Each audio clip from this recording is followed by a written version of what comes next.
А так, при всем уважении, Navahol, Namanganli, muxlislar, ultrasilar, ana Andijonli muxlislarni ishchisilar.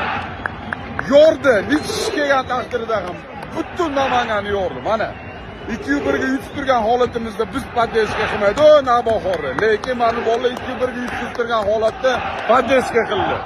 Ishtingni, o'rganingni. Ertaga hammamizga dars bo'lsin. Agarda Navahol oldinga boshlab chempionlikka asosiy da'vogar qiladigan bo'lsa, biz birinchi o'rinda mana shu muxlislar stadionga kelib turib, mana shunaqa muxlislik qilishimiz kerak. Ishtingni.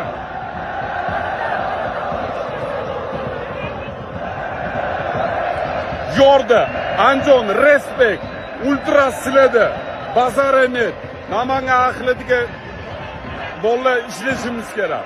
Tan olaylik, biz hammamiz bugun jim o'tirdik, bashi bo'lmasa qildi. Shu rezultat ular uchun bo'ldi. Tan olishimiz kerak. Hech qilasizlar, boshqa qilasizlar, lekin ustimizda ishlashimiz kerak.